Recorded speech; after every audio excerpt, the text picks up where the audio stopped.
د دنیا په وروستیو زمانه کې به داسې یو وخت راشي چې ظلم، فساد، بې عدالتي، جګړې او فتنې به په ټوله نړۍ کې زیاتې شوې وي. انسانان به له ظلمونو تنګ شوي وي، د حق خبرې به کمزورې شوي وي، او ډېر خلک به د دنیا په مینه کې دومره ډوب شوي وي چې د الله تعالی له لارې به لرې شي. په همدې سختو حالاتو کې به الله تعالی د خپل دین د مرستې لپاره یو ستر شخص راڅرګند کړي چې هغه امام مهدي وي. امام مهدي د رسول الله صلی الله علیه وسلم له نسل څخه وي. د حدیثو له مخې د هغه نوم به د رسول الله صلی الله علیه وسلم د نوم په شان محمد وي، او د پلار نوم به یې عبدالله وي. هغه به د حضرت فاطمه رضی الله عنها له اولادې څخه وي. رسول الله صلی الله علیه وسلم فرمایلی چې مهدي به زما له اهل بیتو څخه وي، او الله تعالی به د هغه په وسیله ځمکه له عدل او انصاف ډکه کړي، لکه څنګه چې مخکې له ظلم او زیاتي ډکه شوې وي.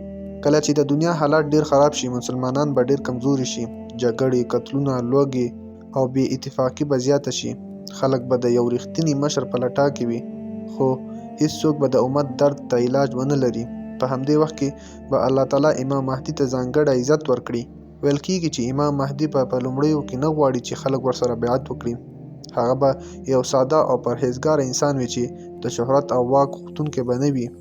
خو کله چې د مکې معظمې خلک او صالحان پوه شي چې همدا هغه وعده شوی مهدي دی، چې دوی به ورسره د کعبې شریفې ترڅنګ بیعت وکړي. کله چې د هغه د راڅرګندېدو خبر خپور شي، نو ډېر مسلمانان به ورسره یوځای شي.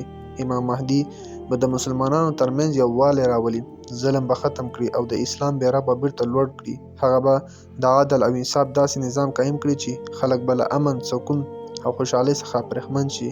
د حدیثو له مخې د امام مهدي په زمانه کې به مال ډیر زیات شي. خلک به دومره خوشحاله وي چې که چاته مال ورکړی شي، نو هغه به یې د اخیستو اړتیا نه احساسوي. ځمکه به برکتونه راوباسي، بارانونه به زیات شي او د خلکو ژوند به ښه شي. خو د امام مهدي زمانه به یوازې د آرام وخت نه وي، بلکې سترې فتنې به هم موجودې وي. تر ټولو لویه فتنه به د دجال فتنه وي.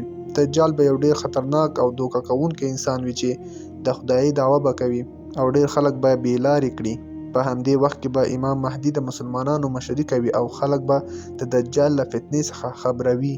ویل کېږي چې کله دجال راوځي، مسلمانان به د امام مهدي تر مشرۍ لاندې سره راټول شي. په همدې دوران کې به حضرت عیسی علیه السلام له اسمانه راکوز شي. کله چې د لمانځه وخت شي، امام مهدي به وغواړي چې حضرت عیسی علیه السلام ته امامت ورکړي، خو حضرت عیسی علیه السلام به ووایي نه، ستاسو ځینې پر ځینو امیران دي. بیا به امام مهدي د مسلمانانو امامت وکړي. وروسته به حضرت عیسی علیه السلام دجال ووژني او د فتنو لوی باب به ختم شي.